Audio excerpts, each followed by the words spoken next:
What's up, guys? It's Morgan from Lynchpin. Apologies again, can't catch a break health wise. My son's had a double ear infection, entire family's had the flu, had a couple of career items taking place, and long story short, I have shingles right now. So, been a terrible last couple of months in regards to that, hence the lack of videos, but I want to get back into it. And I want to start by talking about inflation.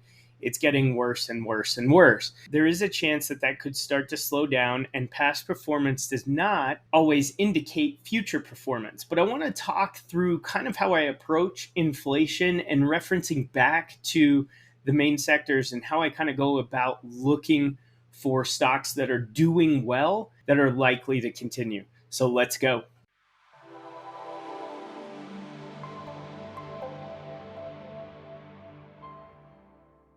So, for anyone who's been on my channel before and potentially seen the videos, I referenced this article from Hartford Funds. Again, this was research from 1973 through 2020.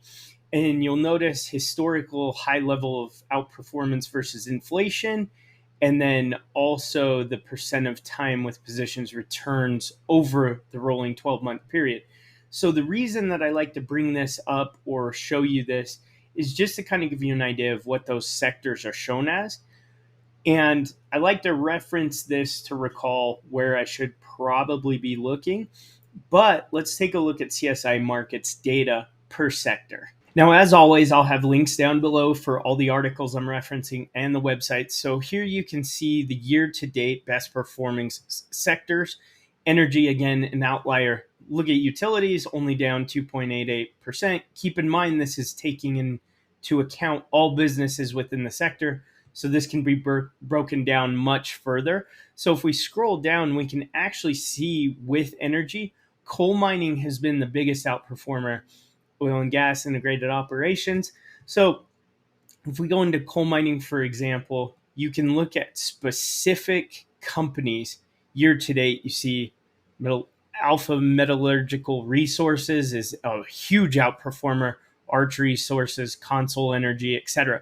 So this is what I like to reference first to find the sector, and then I can go in and look. Now, one of the other things I can do is if I go and look at a low performing sector like technology, I can also look for year to date poor performers like computer networks or software and programming, and then break my research down from there. Again, if you're an existing channel watcher, subscriber, you'll know this already, but I love FinViz.com. And the reason why is the screening tool.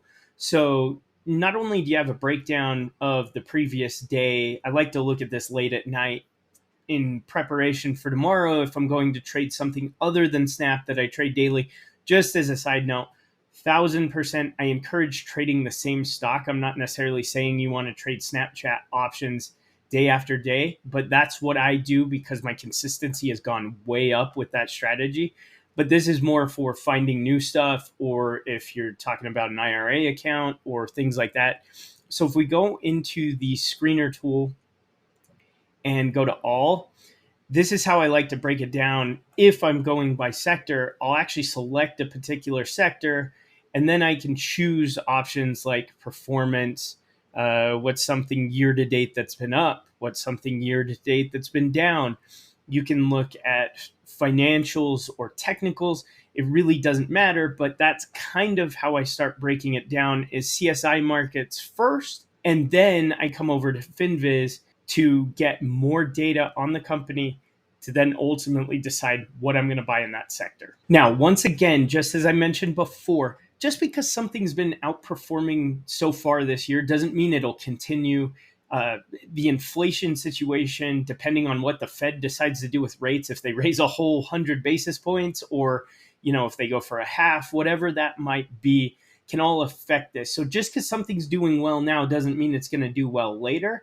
But that's kind of how I start that process of looking for the diamonds in the rough, looking at what sectors tend to do well historically during high inflation, because we're in historic levels of inflation at this point. It's been relatively quiet since the late 70s, early 80s. So I'm looking for the outliers there for more my Roth IRA and other accounts like that. So, anyways, thanks so much for stopping by. Hope to see you again real soon. Bye.